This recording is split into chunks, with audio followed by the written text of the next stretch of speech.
And with that, we will launch into our final sessions for the day. I think in a lot of APMs, there's always a request to understand funding and funding options for the work we do a little better. And we're really excited to have this group of people and a panel that will talk to this for our group to understand better. I will start by introducing the moderator, Ananth, Padmanabhan, Guruswamy. If you can look at your app, you will know their background. It is beyond impressive. And then I will introduce a panelist as well. We'll start with Aloka from HSBC, Bharath from the Omidyar network, Hrishikesh from the Azim Premji Philanthropic initiative, and Neera Nundy from Dasra. Welcome the panelists, and thank you all in advance for being engaged and enthusiastic audience. I have told my fellow panelists that part of their job is to, be lively and have good debates with each other, and if possible, be funny and amusing, so that after lunch people have a good, interesting session. So you all are seated, I know, in tables that have been pre-assigned. So the reason for that is that we have grouped all the participants by function. The hypothesis being that when it comes to seeking financial support and resources, there is more in common for people doing the same kind of thing, for providing the same kind of let's say input into the system. For example, I think in table 9 and 10, all the people sitting in table 9 and 10 are technology service providers. So the hypothesis is that, or we think you are. So if you've made a mistake, please forgive us. But the hypothesis is that the challenge for people doing that kind of a function when it comes to making relationships and partnerships with funders, that there's a certain commonality to that function. So that's how you've been grouped. I believe in the morning, one of the important questions that came up when the BMGF team was here was the question of what happens to the program, what is sustainability beyond the Bill and Melinda Gates Foundation. And I think this session is an attempt to start a thought process in that direction. And on the table, you have two formats. I think they're going to, it's put up there. So you have a format like that, and the purpose of that format is to help you structure your thoughts as you listen to the panel. So it's a device that aids your own note-taking, if I may put it that way. And then there is another sheet that lists action points. I think it's getting up there. So that's the sheet to be used towards the end of the session for you to record your own takeaways and what you are going to do next, right? And then the flow of the session, we are going to have, I think, 2 rounds of conversations with the panel. The first round is going to be sort of free-flowing, proactive from the panel's side. So in between the 2 sessions, there'll be about 15-20 minutes for you to discuss among yourselves and identify some questions that you would like the panel to address. Put them into your app so that we can see them, and then the second half of the panel discussion would be us trying to respond to those questions. So that's broadly the flow, right? So without much further ado, I'm also going to take the liberty of not introducing the panelists in any great length, because I think their bios are available on the app, I think. And so I'm going to basically get straight into it, and I'm going to start with you, Aloka, if I may. So we know that, and you told me today that HSBC's focus in India is now around 3 sets of things. One is skilling, and the second is environmental sustainability, And the third is a new area called sustainable networks and entrepreneurship. And I think, it's within the environmental sustainability, perhaps, that you've looked at water, sanitation, hygiene, and a bunch of other issues. So it might be quite interesting for you to begin by perhaps saying a little bit about your foundation and its current thinking, and how your foundation is perhaps responding to this pivot to water that the government is driving, as a kind of a segue from sanitation. So, thank you, Ananth. Thank you. So, thank you, Ananth, and pleasure to be here. I can see quite a few known faces as well. So, just to talk about what we do, I'm not going to go at length in terms of what HSBC does, but in terms of how the work or how this portfolio has evolved within HSBC.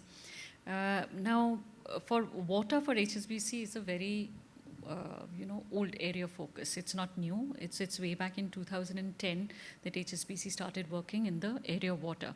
And what's happened, it's evolved to actually include sanitation in it as well. So this is the journey that we've seen as far as our portfolio is concerned. So the three things that Ananth mentioned in terms of the focus areas that HSBC has, I'm not going to dwell upon future skills a lot, because that's not relevant to the to your work. I'll focus on two things. One is, of course, environmental sustainability, and the second was a sustainable network, because while it's a new concept, it has a very interesting focus for water and sanitation. So that's something that I'll explain.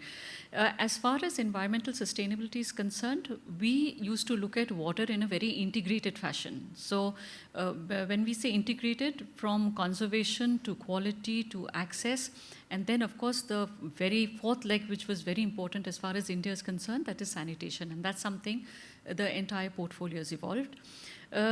We have a mix of large scale and small scale programs. Initially, when we started the program, I'm talking about, say, 2010-12, primarily our programs were in rural areas. That's something that it started. But what's happened over the last, you can say, about 4 years or so, we've seen a shift from rural to semi-urban and urban. And that's the journey that we've had when it comes to WASH. It's not been an easy one. And when we were discussing just prior to this panel, one of the difficult tasks for us that when we did an urban WASH program was actually to get partners. Because in an urban WASH program, getting a partner is a very tough one. Because everybody, I'm sure you work in your area where you know the community and you know how to intervene. But the fact is, when we tried a model where we tried to work with the government, where government said these are the areas where we want interventions to happen. And when we actually listed those areas and then we were looking for partners, that's something that there was a big challenge that we faced. But having said so, today we have, and of course we'll go into the details in terms of the challenges that we've faced maybe in the next question. But as of now, we do have a portfolio where we work with about 10 to 12 organizations across the country, and of course focused on water and sanitation. The next thing is something called sustainable network, which we are now thinking of, and this is a thinking which started in 2017 end, and we've been deliberating internally, is that how do you work with the supply chain? Because as a corporate, what we realized that we were constantly debating how you effectively use supply chain. So in sustainable network, the approach is you basically address the sustainability needs of a certain sector. So I'll give you an example which will be easier to understand. We were working with the leather buyers platform in Kanpur, because we've done a lot of work in Kanpur for leather. And water and sanitation became a big ask for this, because they're also geographically they're together. So Kanpur, you had the leather buyers platform together. Water sanitation was abysmal. And so we've actually created a project to look at a solution for water and sanitation for this entire leather sector. It's a new approach, has its own set of challenges. But we're looking forward that, what the results are and what are the learnings from the project is, which will kind of help us understand what are the various models that one can work when it comes to water and sanitation. So in some sense, you're saying you could either approach water and sanitation as water and sanitation, or as a critical component of sustainable network for another issue. Absolutely, Right, absolutely. right. So you can take the apparel sector, because there are some sectors in India which are pretty geographically. So if you take apparel, if you take Chennai, we've heard a lot of interest from there as well, as far as wash is concerned. The last point I want to mention is that when I'm talking about intervention, what are the kind of interventions we've had? Initially, when we started, a lot of focus was on construction. So way back in 2010-12. A massive thing was on construction of toilets. What we have seen again is that that's changed. And today, if you say construction, there's hardly any part of the grant which goes towards construction, very, very few. Today, it's more grants being used so that you can actually, the organization can use the grant to leverage that to get government funding.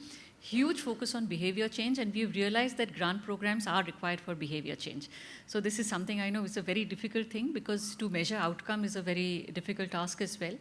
But I think that's the conversation a funder and an organization needs to have in terms of creating a balanced project where you can address the issues that you need funding for, but at the same time you also address some of the outcomes that the organization requires. So I think it's not easier, it's easier said than done, but that's something I think which has worked for us in our partnerships with various NGOs. Thank you, Aloka, for both laying out what you do, also speaking interestingly about how you've evolved. So Rishi, may I turn to you and ask you a different sort of question? So the Azim Premji Philanthropic Initiative seems to, at least from your website, etc., seems to be quite focused on communities with certain vulnerabilities rather than on issues per se. I mean, it is not saying water is an issue, but it is kind of saying the homeless are a constituency that need a whole bunch of support, right? So that's the way you have, approached your grant making. So it'd be interesting for the group, I guess, to hear you reflect on, how if there was an organization, and there may be many examples of this in your current portfolio, how organizations that have a more sort of sectoral way of thinking about their work, how can they form meaningful partnerships with you? Thank you for that, Ananth. I just wanted to say before starting that it's so nice to have this best practice of an app where stuff is stored, because as we see you peering into your phones, it's, we can assume that you're reading up about the session or some bios, it's very reassuring. So, to Ananth's particular question, it is true that we've chosen to go a slightly different way from other funders. We don't have a team to handle, say, WASH or livelihoods or the environment. Our grants are more centered around pockets of very vulnerable communities, such as the homeless, malnourished children and mothers, persons with disability. We have, now we work with around 15, our partners work with 15 of these vulnerable groups. And water, sanitation, and hygiene is an integral part of many of the solutions that these groups need. So we do have partners who might primarily work on water and sanitation, but are serving needs of vulnerable communities. That has a couple of implications perhaps for organizations in this room. One is a good one, which is that as long as there is some tangible improvement in the lives of people, we're very happy to support. We see value in immediate service to those communities. And therefore, a large part of our grant-making work is less focused around how do you solve systemic issues or how do you engage with government. We're very happy to support organizations that support these, that improve lives of the vulnerable. The problem that it brings with, for some of the organizations in this room, is that therefore we tend to work more with organizations that work with grassroots, at the grassroots level and with communities, as opposed to organizations that have a stronger technical capability. And if you look at our grantee portfolio, we made more than 150 grants in this area. You would see that they're predominantly grassroots organizations. I don't mean they're community-based organizations, they are NGOs as well, mostly NGOs, but they are working at the grassroots. And so we do come across this situation when we're trying to tackle complex problems that we do need technical expertise. But at the same time, we cannot sort of, as a funder, interfere with how a implementing organization chooses to execute. We can't therefore bring a technical organization in because combined with the power of a funder and messing around with an implementer's program, it leads to all kinds of ethical and program execution issues. So we'd much rather prefer the partners that we fund choose a technical experts. Having said that, I do agree with Aloka that we do see technical expertise and good partners in this area as a big gap, and we'd like to do more if possible. You want to also reflect on how water and sanitation in particular has interfaced with your work in nutrition in Orissa. So while I did say a bulk of our work is with vulnerable groups, we do have some systems engagement initiatives. One is in the state of Odisha, where we're working with the government on the problem of malnutrition and stunting. There we have a state level MOU. We're working with a bunch of technical implementing organizations. And WASH is a very critical component there. And we've even used some reasonably scientific tools to plot NFHS survey indicators to see what is actually causing a third of children in Orissa to be stunted. And the number one reason actually is water, sanitation, and hygiene, more than access to nutritious food or other aspects like maternal health and breastfeeding. So WASH is the number one issue. And so there we are sort of making an exception. We're working with many technical organizations, and we will do a lot of work in times to come. In the state of Andhra Pradesh, where we have this other initiative around natural farming, the water aspect of it, of course, is very large. I do understand more partners in this room are focused on the sanitation aspect, but just access to storage of water, access to water harvesting systems, irrigation is another major area that we're working on. Thanks, Rishi. Bharath, I think the Omidyar network has been quite sharply focused on governance and increasingly with property rights as well. Obviously, these things are linked to sanitation. As I think Rohini Nilekani once said, everything ends up as a governance issue. So that's not surprising. But in terms of how it is linked, perhaps these links are not as, say, direct and dramatic as the links to nutrition are. But still it'll be interesting to hear your thoughts on how people in this room might be able to link to your investment thesis and your ways of thinking about these issues. Sure, thanks Ananth. And you're right, I think our focus has been sort of fairly deliberately, I think somewhat like what Rishi mentioned. Rather than taking a sectoral approach, we have also chosen to take this approach on something that we think of as a horizontal, right? Because we believe that governance underlies many other issues around whether it's things like water and sanitation or pretty much any other thing. As you said, most things can be sort of traced back to governance-related issues, which is why we've taken a deliberate focus on something like governance, because we believe it can be an enabler for many other things. But with that said, I think, when we look at sort of some of the underlying things that we think of as being the components of governance, I think that's where there could be resonance for many of you in the room. So for example, one of the big things that we have been focused on at Omidyar is the ability to use technology better in governance. So for example, we've had a lot of focus at the municipal level on saying how can technology actually bring about better operations on the part of municipal governments. So one of our partners is an outfit called E-Governments Foundation. Some of you might be familiar with them, who've actually been focused on saying, how can you leverage technology in the operations of a municipal government, whether it's things like issuing birth and death certificates or things like sanitation, which the municipal government needs to do. What is the role of technology there, and how can technology enable people at the municipal government to become a lot more efficient? And so that is something we see as a fundamental building block. Technology can be an enabler, just as it has been in so many other aspects of society. Another big part of it is data to us, right? Because we believe that good data can actually drive better decisions when it comes to public policy, when it comes to sort of even understanding and insights on what the biggest challenges are.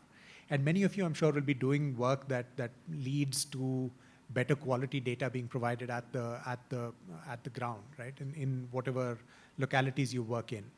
And that's something that's of a lot of interest to us in the way that we think about governance, because we believe that better data can enable a lot better governance. And similarly, I think we've been focused a lot on capabilities at the municipal government level itself. Right? So in particular, we've entered that from thinking around municipal finance, because our belief has been that unless finances at the local government level can be fixed, a lot of local problems cannot be handled as the way that they need to.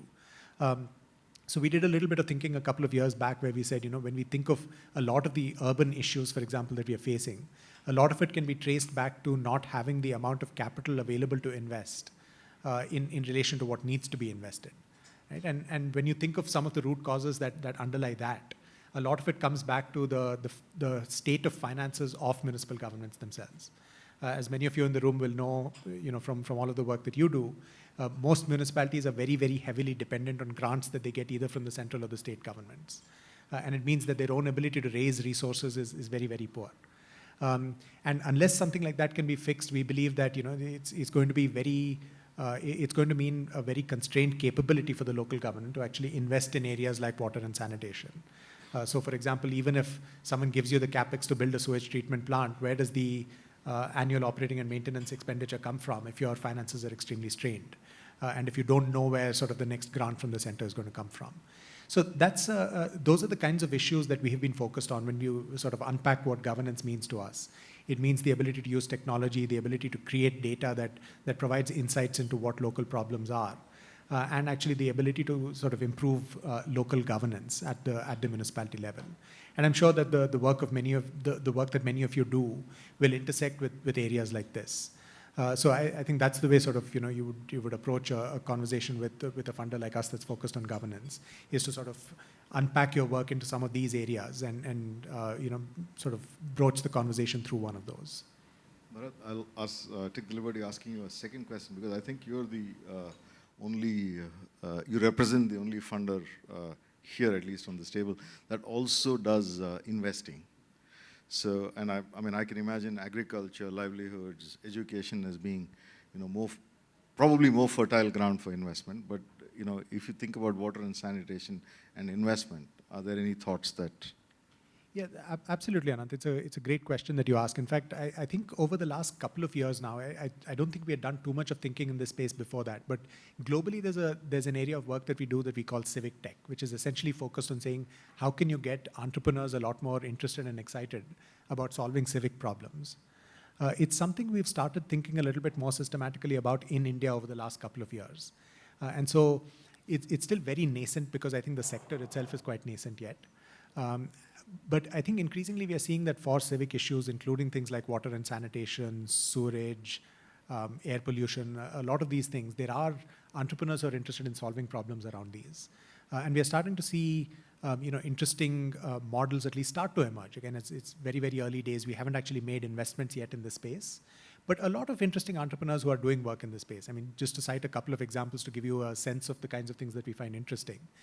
There's an organization called Fluid Robotics that participated in an accelerator that we ran, which actually makes little robotic systems that actually go into water pipes and drainage networks and so on, to do a couple of things. One is to literally produce a map of them, GPS coordinates wise, which gives municipalities a sense of where these pipelines actually lie, because otherwise they don't have a sense of it. But also to do a little bit of imaging from within the pipe to give you a sense of where preventive maintenance is needed. And therefore to fix sort of problems with the pipelines before they actually result in, sort of large bursts and so on. So that was an example of a pretty innovative business focused way of sort of solving a water-related problem. And those are the kinds of things that we do look at and that we find very interesting. Very interesting. Thanks, Bharath. Neera, so I think the question for you is a fairly direct and straightforward one, which is, what role do you think intermediaries can play in creating an ecosystem for solving sanitation and such problems? I know that Dasra has been quite involved in the issue of sanitation, perhaps even before, say, this became such a big focus with the government. So, and for 20 years, I think Dasra has been occupying that intermediary space. So any reflection on that would be useful. I feel like you were prepped with that question. Yes, you were. You're very right. But I also wanted to say, when I was listening to each of you, that I'm not sure that we belong on the stage, because I feel like we potentially belong on the other side, if there are sides to this, in terms of perspective. So we don't have the same perspective or privilege, if I may call it that, right? Which is representing money, having the decision making to decide where you want to be able to make your investments and grants. And I think we are also on the same side as a lot of you here, which is, how do you make the ask for this kind of funding? And if I just reflect on Dasra, we've situated ourselves sort of between funders and NGOs is actually where we started. And we really wanted to be able to support nonprofits, and then very quickly realized that if you provide the capacity building side, it's great, but if it doesn't come with flexible and strategic funding, then you really can't build strong organizations. So that was the basis kind of what Dasra started. And then as we began to work with funders, we realized there are different kinds of beasts, if we may call it that, right? So you have your little worksheet, and we think families work in a certain way, and individual philanthropists work a certain way, foundations work a certain way, and corporates work a certain way, and I think some of that perspective has come out here. But if I was just to double click and reflect on very specifically sanitation and FSM and what we've experienced, I think, over the years, I think what all of you need to think about, and we need to think about as sector, is a stronger narrative. So where we've struggled is coming to philanthropists and corporates and saying, fund FSM as a starting point. It's a bit of a deal breaker in terms of a lot of philanthropists and families, and to some extent even corporates, are looking for a narrative that still tugs at the heart, matches their passion, and is a strong story. And some of the FSM story is very clear, it's data, and one understands it, but it's a bit of the mind. So if we reflected on some of the surveys we've done, almost 60 to 70% of the folks are making their decisions actually with the heart. So I think some of where we're pivoting right now, which is moving from the FSM narrative to include a water narrative, I think is powerful. And just having triggered a few conversations with a few families, rounding that out, I think is a strong point for us to begin to sort of engage more families and more corporates. I think it's also worthwhile thinking it's not always about funding. It's also about the influence that individuals can have in different ecosystem or in their sort of universe. So we do see a role for each of you actually to become champions for FSM or how it links to water, or wherever you may start. And I think as a sector, we need to see individuals and their ability to kind of magnify and amplify what we're looking for. I think that's important. And I know we spoke this morning a bit about funding will only solve, at least philanthropy will only solve a part of what we're trying to really aim to do here as a sector. And what we're not strong enough is making the link between different kinds of funding coming into different kinds of models. And I think if, as a sector, we were stronger in structuring it at a unit level, so philanthropists will play in a certain way, corporates will play in a certain way, often very short term, kind of 1 year. I think HSBC is extremely enlightened. I think if, we were having a conversation before, the CSR out there isn't quite as enlightened. And so how do you create mechanisms within your, is there a weird echo on this, or it's okay? How do you create sort of these unit levels? So just reflecting on your own organization and how you structure what kind of funder can come in where. I think that can help, therefore, to identify how will a philanthropist come in, how will a corporate come in, given the characteristics that they have, and therefore how will a foundation come in. We find foundations are extremely sophisticated. So the more sophisticated you are and a deeper understanding you have of the sector, we think that actually works with foundations. So it's almost like you have to wear a different hat depending on kind of who you're speaking with. I do think there is a question which we haven't chatted a bit about, is the role of bridging. And I think that where we situated ourselves with Dasra, 20 years ago, the bridge was really long. Very, very long between the two sides, if we want to call it sides. And I think that bridge is actually getting smaller And it's taking a different shape where it's not like one-to-one.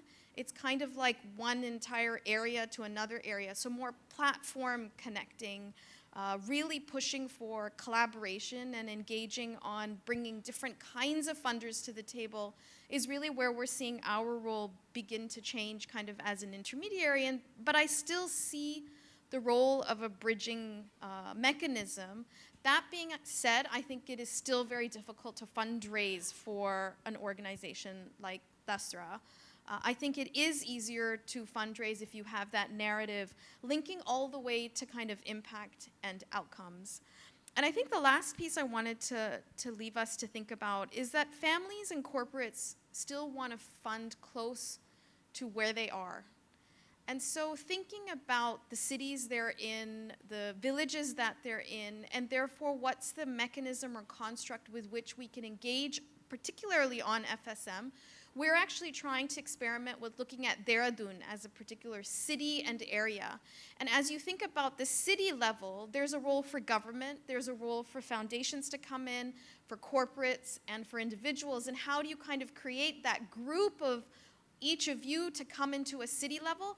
I think that's one potential way that we've been thinking about engaging a bunch of different folks. Thanks, Neera. I think quite useful. I want to just see if people have any quick thoughts. I think we spent a lot of time talking about the connection between where, let's say, funders are and the subject of WASH.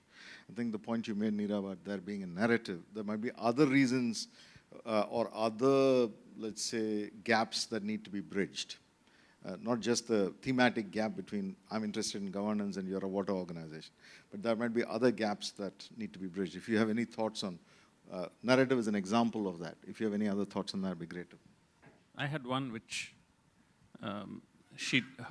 what she spoke triggered it is, I think the narrative exists in every scenario, right? Because all of us are here not just because FSM or WASH is an end in itself.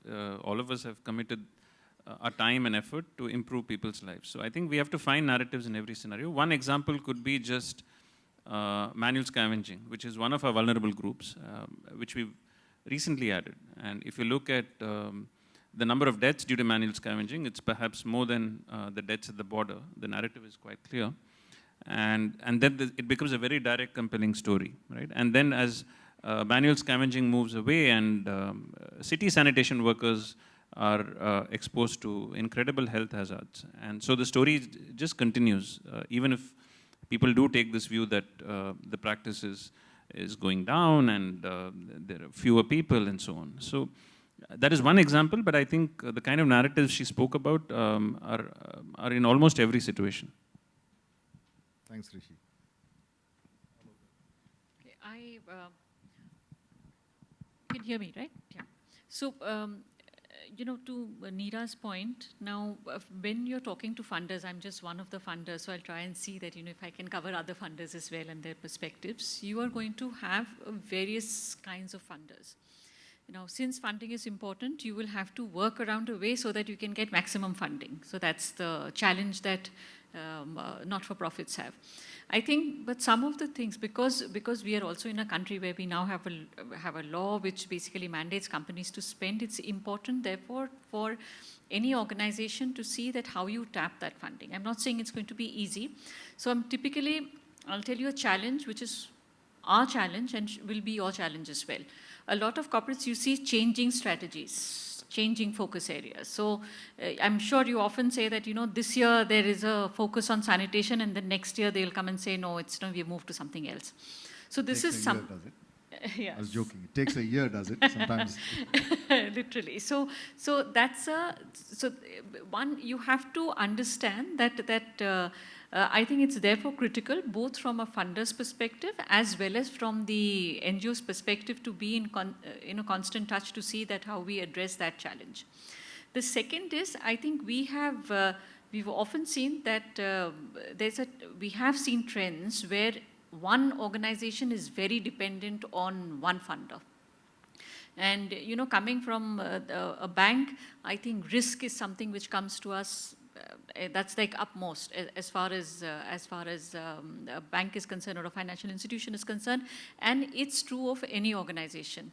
So it's extremely important now for organizations to also ensure that you may have a program, you may have your plan, but you will also have to manage your risk and not be over dependent on one funder. And I think that's a very crucial thing for us. So I'm saying just not a challenge for you, again a challenge for us. For example, we do not provide funding to an organization more than 15% of its income. And therefore, we do face a challenge because, there are organizations who come and say, we can do so much more, but you're just coming with 15% of income. But the fact is, one of the critical things will be to leverage funding, to work with other funders. I think from the funders' perspective, I think there's a lot of, when you're talking about bridging, I think like there is a lack of coordination when we talk about the not-for-profit sector, there's a lack of coordination also as far as corporates are concerned. And there's a long way to go.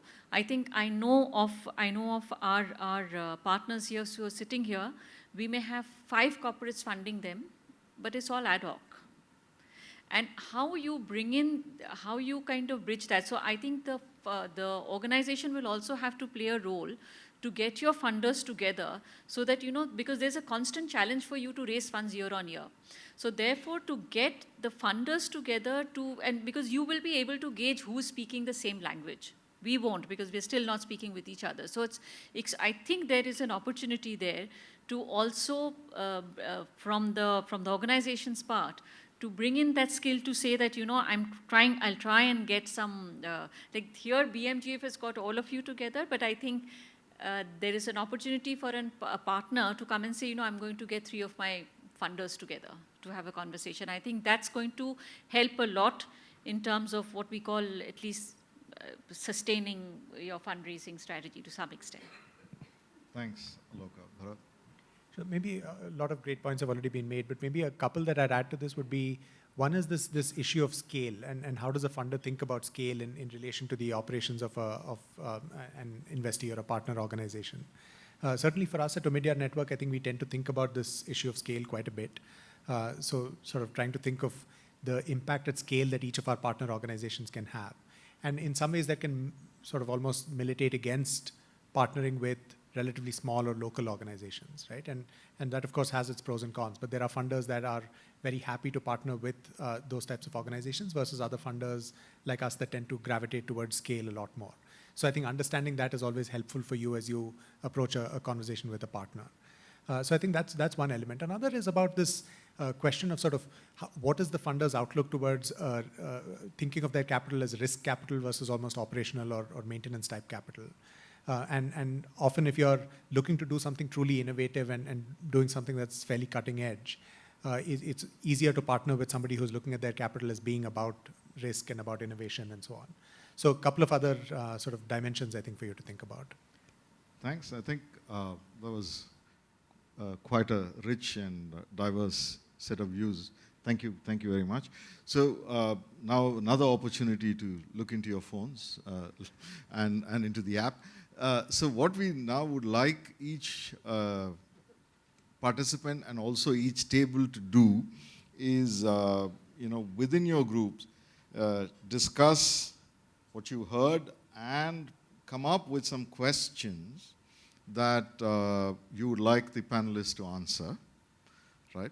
Discuss them among yourselves, and at least one question, maybe more, if there are more than one questions in your mind, please put them type them into the app. So you can have 10-15 minutes to do this, and then we will, as a panel, try to respond to those questions. Yeah, so it's 10 minutes, yes. So it's 10 minutes that we have for. So we are expecting questions in the app. The questions are going to be products of discussions at your table. Please remember, other people at your table do similar kind of work and possibly have, therefore, similar challenges when it comes to building partnerships with funders, right? So we'd like to hear your questions, and we'll do our best to respond to them. It'd be great if you want to address the question to any specific panelists, please go ahead and indicate that as well. But if you don't, and it's a general question, then that's also all right. So I'm suggesting that we get to the part where we put these people a little bit on the spot and ask them some difficult questions. I can already see them here. I can see some questions here that are more in the nature of what I would call clarification or information about a particular funder. I'm going to, like for example, a question to APPI about when will you start funding categories like minorities, for example. So that kind of a question, I'm saying, is perhaps not of larger interest to the group. So I'm, in the interest of time, I'm sure these questions are accessible. We can have Rishi answer them on email or in some other fashion afterwards. So I'm going to leave those questions out. I think a fair number of questions have tried to put, let's say, the donors or the funders in a quote-unquote spot, and that some of them are therefore quite interesting and pertinent. So I think one question that someone has asked is that you all recognize that system change or change of this kind is complex. So having recognized that, what would help you guys come together and do something collaboratively? Sort of the point you touched upon, and you had a sort of let's say a first step, which is you suggested that they get their funders together so they can talk collaboratively. But in general, if from your experience, if you can reflect on when have you tried to collaborate with other funders, and what kind of pushed you in that direction? That might be useful reflection for the group. So actually, to be honest, it's a priority for funders as well. So I'm sitting here, but I think I think it's going to happen as well, because you have to understand that when a law is made and you make things mandatory, there's a pressure of spending. So while it has taken its own time for corporates to understand that they have to start spending, I think now we are at a phase after, I think 4 years of the bill, that now everybody understands that we have to spend. The second challenge for the corporates are going to come now in terms of how do you spend it. And I'm sure when it's a significant funding, one would deliberate, etc. But to be very honest with you, we have tried to work with corporates. It's not been easy. Just like, we say that why don't NGOs work together? It's similar for us as well. So I'm going to be very honest about it. So to find the right mix and to have this same approach, etc., is always a challenge. But having said so, there are, I won't say that it's not happening. We've seen, I'll just give you a very small example. I typically try not to speak so much about HSBC in any panel, but this one is an example which may be helpful. So under the India Sanitation Coalition, which you may have heard of, we worked on an urban sanitation program in Maharashtra, very specifically in Mumbai. So HSBC and HUL are two companies who came together. So we sat together along with the government under the ISC banner, and we basically said that, what can be done, or what each of us are doing. And what we realized that the HUL has a model called a Suvidha model, which is a urban sanitation complex, as they would call it. And they said that this is a model that we have created, and we think it's a sustainable model. So should we try, and what do you think? How do we scale it up? So in discussion with two corporates, we decided, okay, they built one, we'll have a look, and then we'll build another 4. And we'll see how it goes. And if this 4, we are successful with the 4, then we basically go out and seek these two corporates, because they have significant influence on other corporates as well, how we bring in other corporates and request them that, can you cover Mumbai? That's the larger vision that we had. Now, the point is, in this, you have a lot of challenges. You have the challenges of who's going to fund what, but even a corporate wants very equal stake in when you're funding a project. So that's something which was important. But I think collaboration is going to be your next big thing as far as community investment, if we want to call it, going forward. And today, one of the things that we've seen, two corporates working together has done two things. One is we've got massive support from the government. When you have large corporates working together, it makes a huge difference even from the government's end, because they see, unrelated, FMCG company, financial institution, they come together along with community-based organizations, and they say that, yes, we want to implement that. We've seen a huge amount of support from the government in this. So to answer your question, no immediate things, but this is something which is evolving. We do see other corporates coming and actually approaching us and wanting to know what we are doing. So in the future, we do see collaboration in this space. I'll stop here. I think, first of all, I think it's an excellent question, and the idea of sort of holding funders accountable, I think, is a great one and an important one. I think there are sort of, from my perspective, at least in the work that I do at Omidyar Network, there aren't sort of concrete examples that I can put out there of coalitions or things like that of other funders that we've been part of. But I think at an informal level, what we certainly try to do is to collaborate with all of the other funders that we see partnering with us, alongside us in any of the investments that we make. And I think that's been an approach that's been fairly successful for us, because it helps us understand the mindset of the other funders that are sort of at the table alongside us. It gives us a sense of, what is it that they are seeing in a particular investment that might sort of help add to our own case for investing. And that's something we tend to do in pretty much every single investment that we make, in some cases more successfully than in others. But I think it's been an important, it's been an important thing for us to do. I think it's been helpful to be able to learn from what other funders are thinking of, how they're thinking of their strategies, and what can that add to our thinking and our understanding of the communities that we are ultimately looking to serve, and so on. So I think it's been an important journey for us, and something that we are certainly looking to do a lot more of. I know that some of my colleagues that work, for example, in our education vertical, have actually looked to create funder collaboratives a little bit more sort of in a more structured manner. And I think it's been a process that's gone quite well for them. So something we're looking to do a little bit more of in the governance work as well. So we haven't quite gone that far. But even the informal collaborations, I think, have been very helpful.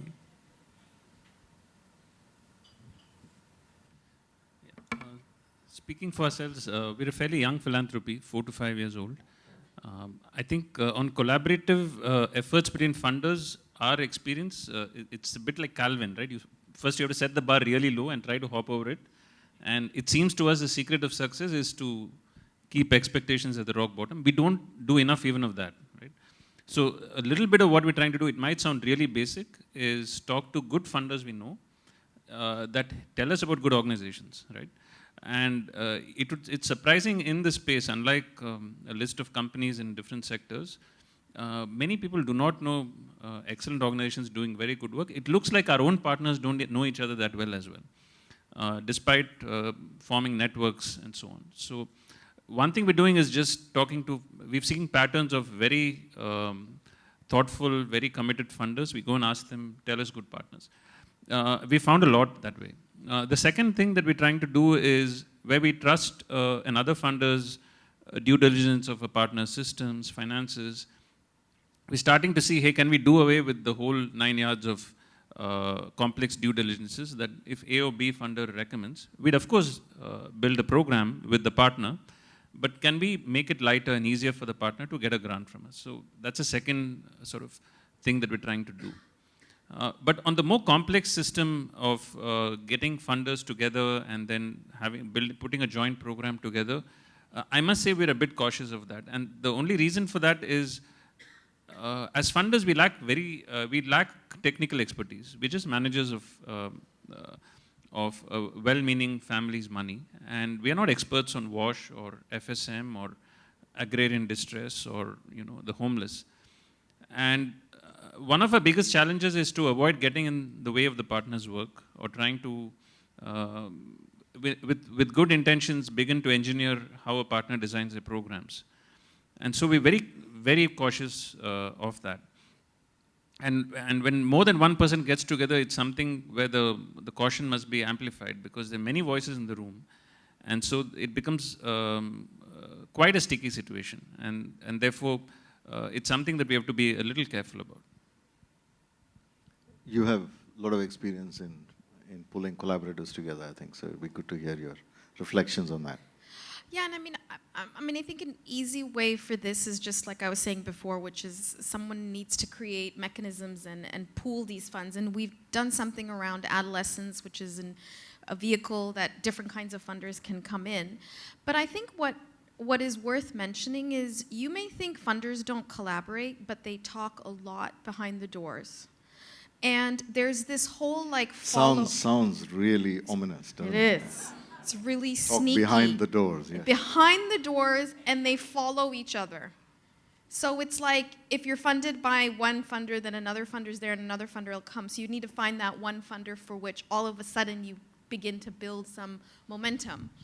And so don't underestimate what actually happens between a lot of the larger institutional funders. I think what you need to do is push for the collaboration or push for them to refer you. So if you have a very strong funder in your portfolio right now, they're probably friends with Bharath or friends with Hrishikesh or friends with Aloka. Get them to begin to introduce you. What I was hoping we would have time for was actually that within your clusters, you would begin to emerge with who are the kinds of funders that are funding in each of your clusters. If you even had a sense of who else is funding your peers, that is another place that you can actually begin to therefore create a sense of who's funding within this sector. I think it's also encourage your funders to engage in matchmaking. And so what often helps, at least we found for some of our families, is if they have an opportunity. I know you were saying you're not necessarily experts, but you know a whole lot more, frankly, than a lot of companies and families that are beginning, that bring them into the fold to be able to influence some of your other funders. So ask those who are funding you now more than you ask of them. I think the second problem with fostering some of this collaboration is a lot of folks are program officers in the foundations. They are not people who frankly know how to build relationships, how to build strategic partnerships. So the foundations also need to think about, if you're going to move down this path of collaboration, you need to figure out who the right people are. Similarly, frankly, on your side, some of you aren't really great at fostering relationships either. You keep talking on and on about how great the work is that you do. That also tightening some of that pitch, tightening the narrative, understanding, who you work with and sell what to, for lack of a better word. I think some of that capability will help to move down some of this pathway of collaboration. Thanks. I think the next question or next sort of cluster of questions I want to take up is, I think, one of the questions described water and sanitation as a story of wicked problems, interlinked. It's a subject I've been thinking about quite a lot, so it caught my attention as well. So broadly, there is a set of questions that point to the following. So there's probably recognition on both sides of the table, if one were to put it that way, on the part of the organizations and on the part of funders, that many of these problems, particularly water, sanitation, and health, and so on, are kind of wicked problems. They're interlinked. It's difficult to define what the boundaries are, and there are no perfect solutions. There are only trade-offs, things like that. So the question broadly is that probably wicked problems need sort of wicked solutions as well, or solutions that are not straightforward. To what extent is the funder ecosystem, let's say its actions when it comes to the kind of things it'll fund? You mentioned behavior change, for example. So the kind of things it'll fund, the complexity of the interventions it'll fund, the, let's say, relative fuzziness of outcomes that it will be willing to live with. To what extent do you think the funders' appetite for genuinely wicked responses to wicked problems, if I'm going to put it that way, to what extent do you think that has happened? What's holding it back? Some reflections on that. Can I go first? So I think the problem is we complicate it. I don't think funders understand complexity. And so it might be complex, and it is. I mean it in a nice way. I mean it in a nice way. It'll be good to hear that. And it'll be good to hear a response to that one, yes. And so I actually think... Basically, funders are simple-minded, yes? You said that. Yes, yes. No, you'll get your chance. You'll get your And chance. so this simplest way you can position how you work and why you work, I actually think is where we're going to be able to solve the wicked problems. And it is about breaking the complexity down and making that manageable, that I think is what's going to be transformational to engage a range of funders into this. And I think that's the problem. We speak about this in far too complicated way, A. B, everybody out there thinks this is a problem that the government is supposed to be solving. And everybody puts some of these complex, if it's like, oh, it's so complex, then, that's what the government's supposed to be doing. And so I think we have to be better at articulating how you deconstruct this, what is the role of each of us in being able to solve it, and say, APPI, we see this is your role in it. So I do think that we jumble all of this up, and that is actually our biggest problem. And then we say, okay, it's so complicated, the government will take care of it. Frankly, a lot of funders, corporates, as well as families and individuals don't even want to move into this space that's in between where a government should be playing, frankly, yeah. Okay, lots of provocative stuff there, at least for other funders to respond. And Rishi, you're itching, I think, to go.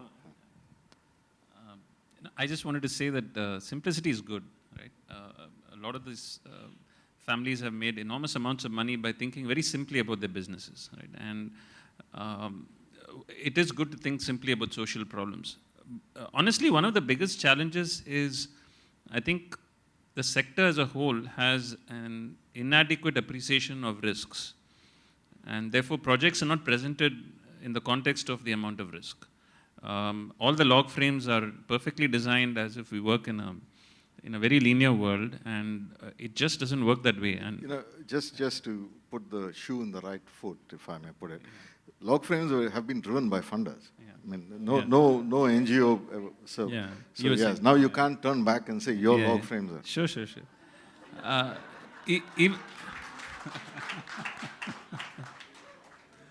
Yeah. Leaving the log frame issue aside, it's... Well, I'm not going to take responsibility for what WSH did, right? We can...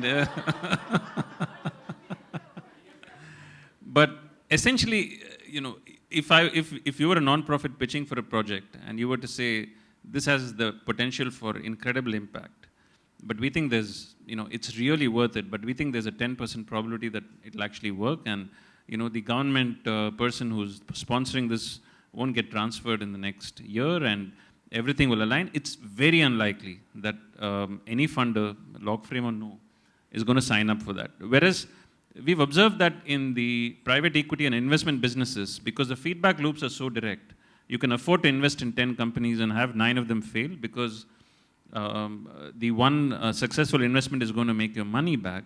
Here, the feedback loops are impossible to track as well. And so we are caught in this mess where we don't have adequate feedback loops. It's infinitely more risky than a business venture. And it's very hard to expect funders to sign off on large amounts of investments that carry so much risk. And so I think funders tend to get back into a zone where they prefer to fund safer projects. And that's the whole issue of this wicked problem systems change. That you're confused about whether it's your role or the government role, then you're convinced that, hey, the government's not going to do anything, you have to go and catalyze this.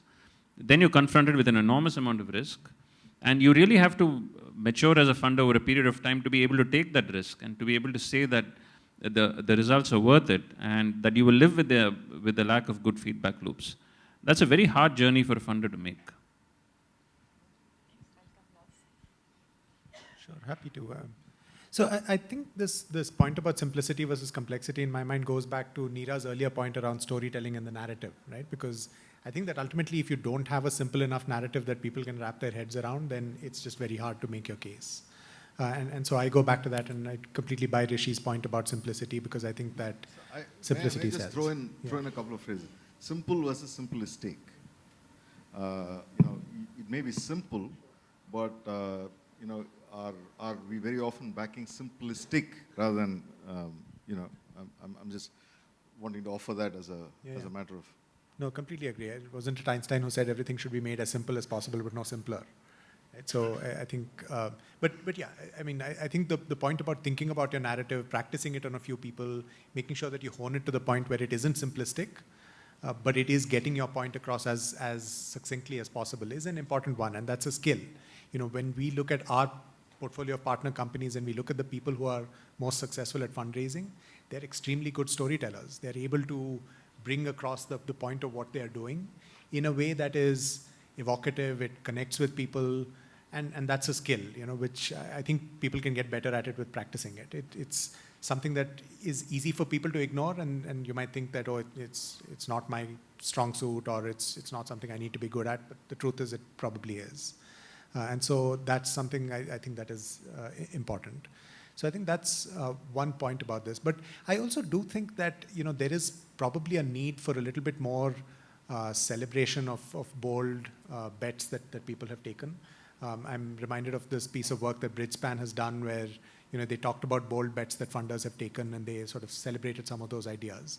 And I think there's need for more of that to happen, to make it more acceptable for funders to say, it's okay to take bold bets and to sort of be out there with some of their ideas and some of the projects that they support. So maybe there's a little bit of a movement there on the funder side as well that needs to be done. Okay, so I think, you know, we all spoke about simple and simplistic. I think you have to think that the funder doesn't know anything when you're having the first conversation. You basically have to say that, you know, you don't know anything about sanitation. Now I'm going to tell you what I'm going to do. I think that helps, because the fact is that because the person who's taking the decision, I mean the CSR person or the person or the foundation, whomever you're speaking with, is going to go and speak with the board. Board doesn't know anything about sanitation, right? So I think we certain things we take it for granted, saying that we know about it. I think that's the first myth. We need to break that and say that, this is how it is. That's, I think, the first thing that we look at when somebody. So it becomes simple. If I'm understanding it, I'm able to articulate it better to another person whom when I'm seeking approval. So that's one thing. The second thing we've seen is that when we are talking about a project or any program, I remember somebody coming and telling us, X company is making the toilets, can you give us money for behavior change? The point is, you can't come and present something like that. You can't. The approach has to be that this is what we do, this is what our focus areas are. Maybe then you say this is where I'm finding it easy to get funding, and this is where I'm finding it difficult to fund. So therefore, the funder needs. It seems like what that person was saying to you is that there is somebody else who is also supporting the project. They're doing something else, right? So and then they were coming to you for a part of what was required for the change to happen. So articulation was yes, not. So please, the yes. problem was in articulation, where it came across as something, because there is also branding involved in it, right? So an ex-corporate was saying, we have built 1,000 toilets, X. And then you come to another corporate and say, give me behavior change support. If your articulation is correct, and so we were just told about behavior change to later on understand that there was a construction part where somebody was coming in. So I'm not saying, and we actually went ahead with the project. I mean, I'll be honest with you. But the fact is, I'm saying, but to tell the complete story also is important. I think it's also important to give new ideas. We have a collaboration with SEPT, and both Dinesh and Meera are here. And it is, you are the experts and you know what are the requirements there. So therefore, it's important for us to know. At times we don't know that these are the things that we need to fund. I'll be honest, we as a bank, we are also trying to focus on grants which are talking about financial solutions to sanitation. So if you say that that's a need, and then you start working, Vedika is there, she's an expert, she tells us, we want experts to tell us what is required, and then if we have that information, that makes it easier for the funder to decide. So because we know what are the priorities at our end, but if we understand it simply, that's the thing. I think two other things I want to also make it clear, at least from our perspective. If the organization comes and says these are the risks, we appreciate it.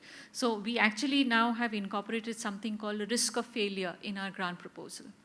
Because what we are saying is, it cannot be that you don't have any risks. It cannot be, we have reached out to X number of people over X years, and that kind of reporting is slowly going to die down. So the organization, if they're very clear that this is, so it also talks about the organization's understanding of the sector and where, and all of you know it, but you don't bring it up. I think it's important to bring the risks up front. For the funders to have a real picture of that. And to last point, which Rishi made a very important point, you also have to understand the funder to some extent. Sometimes you work on a project where you have to have some tangible outcomes and some not so tangible outcomes. But I often seen that if you say that, the tangible outcomes will be funded by X and then not so tangible will be supported by Y, you will find it difficult because there's a challenge also at the corporate end. So therefore, how you create the program, how you bring in different elements to marry these two, I think is going to be important as well. Can I just add something? I think just something we need to do better, which comes through some of what you're saying, which is you need to paint the broader picture for what you're trying to achieve as an organization, like a puzzle, and then make it into little pieces and then fit the pieces with the kind of funding. And it sounds like, and I know a lot of organizations build with funding coming in as projects, and you become a group of projects instead of give yourself some vision, give yourself the full picture, and then break it down.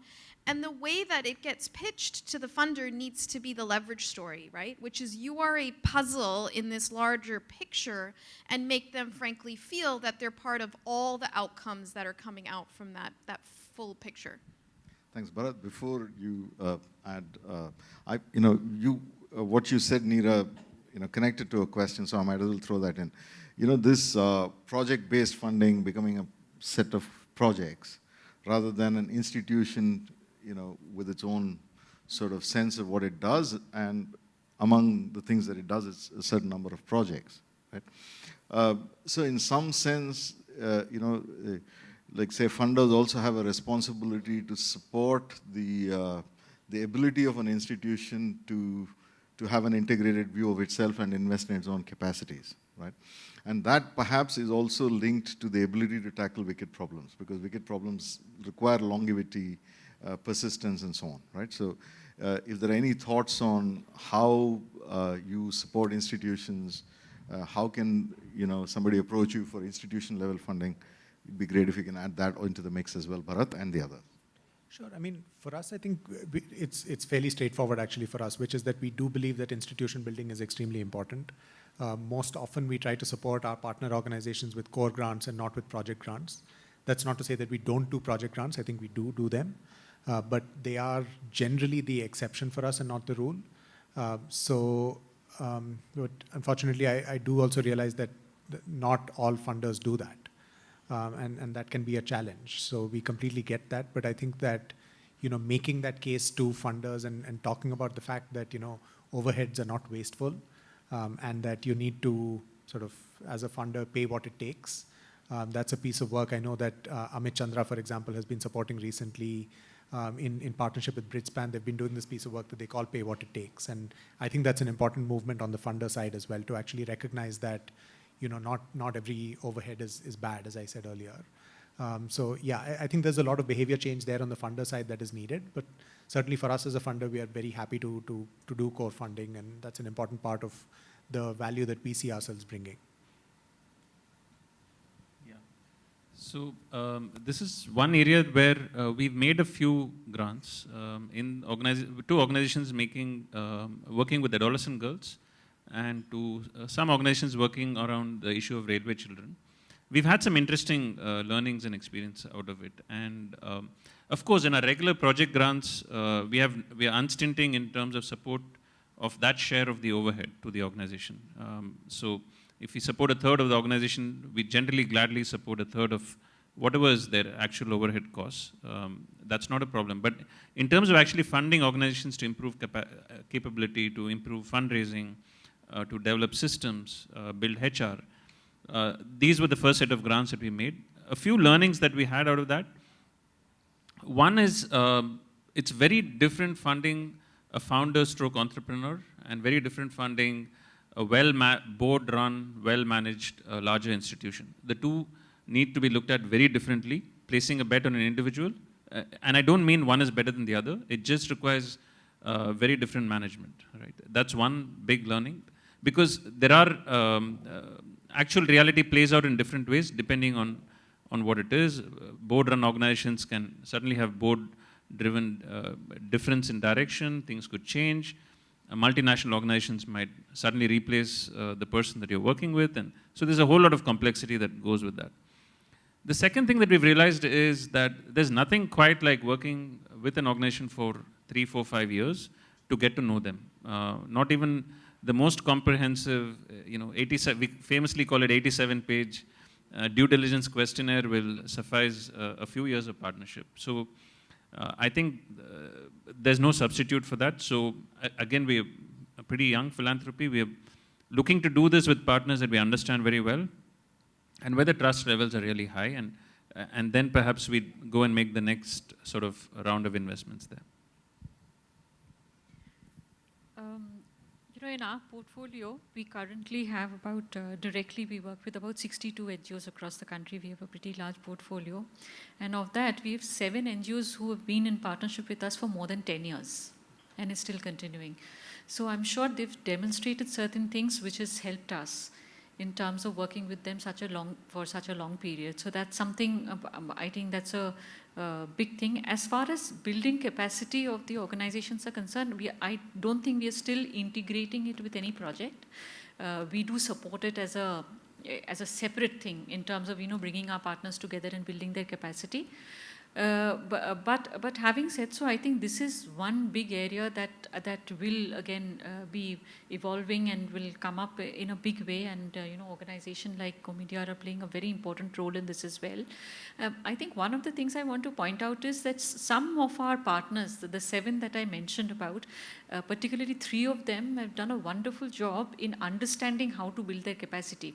There's a lot of pressure, as you know, and I'm sure you have that pressure of employee engagement or volunteering.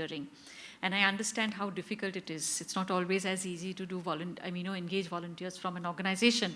But 3 organizations have done a fantastic job in mapping what they could actually get from an organization. And just not HSBC, it's another IT company as well, whom they've reached out to say that, this is where we want to be in the next 3 to 5 years. So they really had a strategy plan. I think I don't get to meet a lot of organizations who say that we have a 5-year strategy. So I think it's time. So because once you put that in place, you can actually reach out to your funders to say that this is a particular support that we require. And I think that's one area which you can use effectively, even in terms of if they say that we want to give you, we need volunteering from you. So that's one thing that I wanted to bring up. In terms of capacity building, one of the things, if you take education programs, that I remember there was a time when teachers' salaries were counted as admin fee. And there was, this I'm talking about many years back.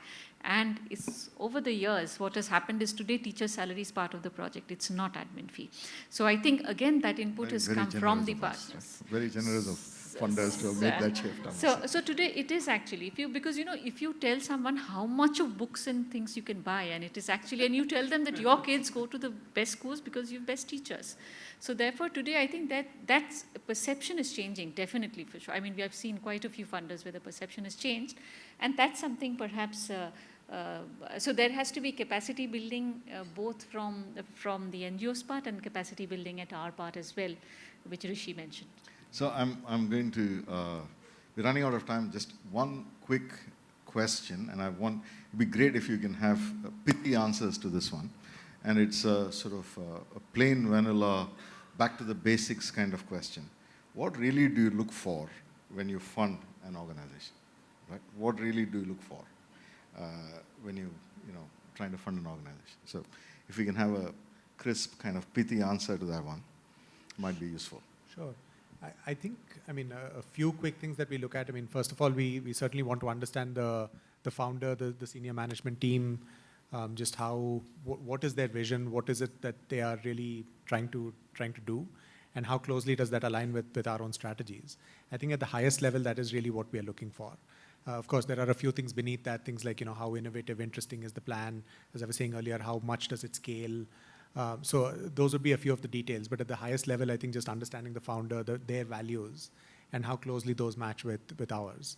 And the way we describe that pithily is to say that we look to support bold entrepreneurs who are looking to make lives better for every Indian. So that's sort of the tagline that for us defines our mission. I think what we look at is, whether the organization is going to do that work irrespective of HSBC funding it or not. Whether that's something which is part of their overall plan, that's something which is critical for us. And then once we know that we've finalized, governance, of course, is core.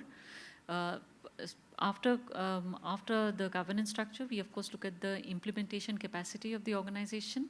How well they articulate outcomes, I think, is very important, and how much importance they give to monitoring and evaluation is something that we look at as well. In our case, it would be primarily around alignment to values, which specifically with the institution I represent is around integrity, hard work, sincerity, commitment to the community. Those are the main things that we look for. I think we look and encourage others to look at leadership, kind of around the people team piece that you were saying. And I think the second thing would be learning, their ability to execute, but then to also have the kind of feedback loops, given the complexity of what we're trying to solve.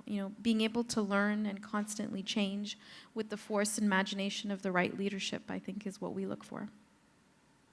Wonderful. Thank you, Neera. Thank you, Rishi. Thank you, Aloka. Thank you, Bharath. It was quite a good session. So thank you for quite a rich set of questions. On the fly, I did try to cluster it and get a conversation going. I'm sure there is quite a lot of questions in there that we can find a way of sharing and getting some responses to. So may I invite the BMGF team may I request the panelists stay on for a moment and request the BMGF team to come up, and I think they are going to express their gratitude to the panelists.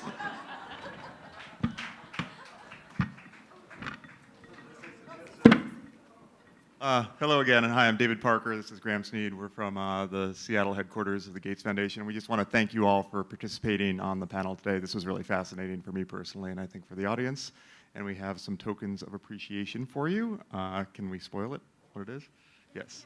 It's a book. It's Melinda Gates's book that came out earlier this year called A Moment of Lift, which is about gender equality and gender empowerment. And would encourage you all to read it if you haven't seen it already, but it's wonderful. And so thank you again to all our panelists today.